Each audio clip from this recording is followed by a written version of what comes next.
we were all wondering what the hell was going on with Brandon Aiyuk because of the simple fact that apparently the Browns threw all types of money at this dude and he didn't accept. To me, they said, please. To me, this came down to I want to be here in Santa Clara with you guys for a long time. If we can work out a deal, let us work out a deal. My goodness gracious. What do y'all think? What are your initial thoughts on this news before we finish out for the Broncos here? The Niners are still going to be scary then. I mean, if they lost him, that offense just looks a whole lot different, especially with Ricky Pearsall being out due to injury. So with him sticking around, especially long term, no chances of holdouts or anything. I still expect fireworks from that passing offense. Yep. I was trying to see if it's going to be interesting. I like it. I obviously think that Brandon Aiyuk is the better wide receiver than Deebo. It's really going to be telling to see if, because I don't remember off the top of my head what Deebo's contract looks like. I don't know how long he's there for. I thought it was this last year because I know there were talks about I was going to have to be either, more than likely, would have to have been one or the other.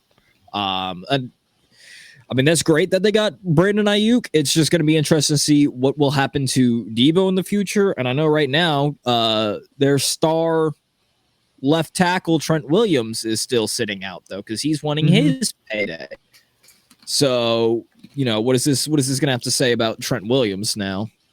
Especially because it was, 4-year, 120? Yeah. Yeah. That it's going to be interesting. I'm glad they got Brandon Aiyuk back. I actually did like Brandon Aiyuk. Brandon Aiyuk is, to me, the way better wide receiver than Deebo Samuel. I think Deebo Samuel, just like I said, man, it's crazy how I was proven right about Deebo Samuel. I mean, a lot of people respect him for his skill set, but does that mean that I think he's the greatest player that everybody was hyping him up to be? No. 1 year of solid production from Deebo Samuel was not worth the contract that they gave him, in my opinion. Well, it was also when, and sorry to cut you off, but the whole thing with Deebo was you would have him in the Wildcat, you'd have him in as running back, jet sweeps, I already mentioned Wildcat, but you'd have him in many different formations. Then he said he wanted to get paid like a true number one wide receiver and stick to just being said pure wide receiver, which cut off his talents by so much, I feel like, because he's just limiting his potential. But yeah, no, I think pure wide receiver wise, Brandon Aiyuk is the better one. This is good for them. Again, it's just going to be interesting to see what happens with Deebo in the future because I believe his contract is running up. I could be wrong. But I know Trent Williams is also wanting his payday, so he's been kind of stingy about that as well.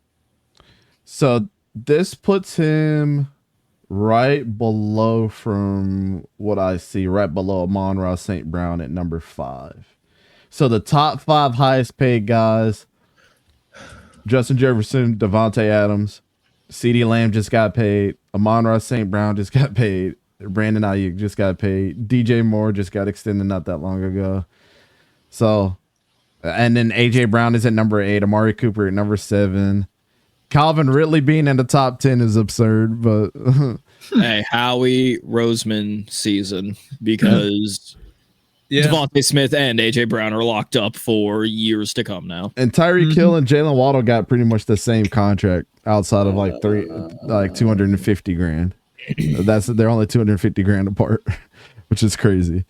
But the guys that you think should be up on this list are up on this list. So I can't say that none of these contracts, especially for the wide receivers and their production that they've done, has been super duper insane. I think with Brandon Aiyuk, you're definitely getting a guy that's one of the best in contested catches, one of the best route runners, if not, now this is controversial, if not the best route runner in the NFL at this point in time. It's controversial, but Interesting. Man, Khalid, you were a former receiver. You know this dude is nasty work on the footwork with this dude. Yeah, he's filthy. I mean, from his releases to being able to stack the receiver and stack the corner. Sorry, not letting him know which way he's going to go when he breaks off his route. I mean, and dude's fast too. So he's a complete package, and he's so hard to stop. I mean, even when it was either his second year or as a rookie. I mean, he had his way against Philadelphia, so they got a good one. And I don't understand any. I really don't understand many arguments at all that would say that he's better as a wide receiver than Deebo. Deebo is really just a glorified running back, in my opinion. But I think it was his second year for that Philly game that you're talking about. So here's the interesting thing about Brandon Aiyuk and why they couldn't ignore the money if you wanted to look at stats wise. Also, real quick, Deebo is under contract till 2025, so that is my bad. Oh, no, you're good. I forgot that he signed that 3-year extension. The first year, Brandon Aiyuk played 12 games, had 96 targets, 60 yards, 60 catches, 748 yards, and 5 touchdowns. The next year, his targets decreased, but he had less receptions, 56 receptions, 826 yards, and 5 touchdowns. So he increased his production with less throws to him. Then he had a career high 114 targets in 2022, 78 receptions, 1,015 yards, and 8 touchdowns. And then he had one less touchdown this year, but increased his yards total to 1,342. Had 75 receptions on less targets again. So he went from 114 to 105 targets and only had 3 less catches with more yards and 1 less touchdown. Yeah, and then he played 1 less game than he did in 2022. I would say yes, you had to pay this man everything that he was worth. I think he's a better receiver than Deebo Samuel in the long run. Correct. And I mean, people want to say that he acted like a diva and stuff like that, but did he really though? Did he really, or did he just wanted a team that he loves to recognize that he wants to be there? Because other dudes would have left for less money. We've seen it many times. It was just a normal holdout. Like, again, I don't think I kind of just disagree in principle that guys should hold out, while I do understand why they do it. But I wish everybody was Matthew Judon, because that dude handled it the best. Exactly. Yes, I wish everyone was like a Matt Judon, but I don't think Aiyuk was going out of his way to be like a diva. I mean, people may point to, he was hanging out with Jaden Daniels. Well, you recognize though that they were teammates at Arizona State, right? Exactly. Yeah. They were friends. It's not like he's just hanging out with a quarterback of a team he wants to go to. Like, he wasn't trying to create drama. He's hanging out with a personal friend who just got drafted. So I don't think he was causing like more drama than the next holdout.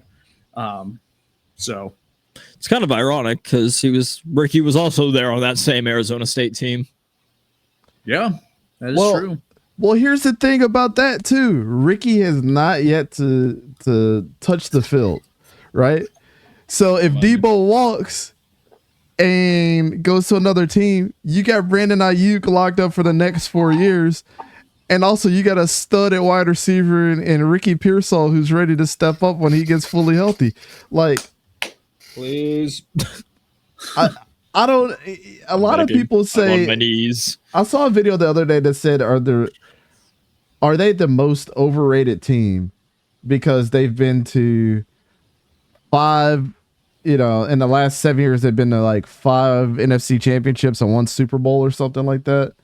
2 Super Bowls. So it's like, no, I don't think they're overrated. They just can't get to the next spot. They really don't need anything else to add on to that team. But what they're doing right now is adding stability. Because what's scary is if Brock Purdy ends up being as good as he was last year again this year, they got their quarterback. There's no need to even question what they got there. Now you just locked up this man. Now you got Ricky Pearsall. Then Trent Williams is the only one that's holding out now. So now you got to get him Trent on. Williams also like only has a few years left, so you're not having to worry about giving him a lifetime extension. Exactly. You just pay him a 1 or 2 year contract and send him on his way. You're still on that, rookie quarterback deal for I almost said Brock Bowers, for Brock Purdy, which I think after this year it's over. I think that would be his 4th year. So with that being said, we're gonna get back to the Broncos talk, but we wanted to disclose this real quick. A little over an hour. We're coming up on time, but anyways, shout out to Debo, man. Or shout out to shout out to Brandon Aiyuk. Brandon Aiyuk, not Debo. Shout out to Brandon Aiyuk for getting paid. I feel like he handled it the right way. He wasn't a diva about the whole thing. He just wanted to get paid. Anybody that want to get paid after they, say what you want, but if you outperform somebody at your job, you want to get paid money. That's what we're here for. Some people are motivated by money. Some people are motivated by records. Some people are motivated by stability, So I don't know. But at least I don't know how John Lynch does it. But y'all, people keep talking about Howie Roseman. When John Lynch gonna get that GM of the Year award though? I'm just saying. But let's go ahead and move on. And don't forget to hit that like and subscribe button and ring the bell notification so you're always notified. All right. Well, the 12th. Oh my God. That's what I'm saying. This one, like, bro, you just gotta just be you, bro. Just be you, bro.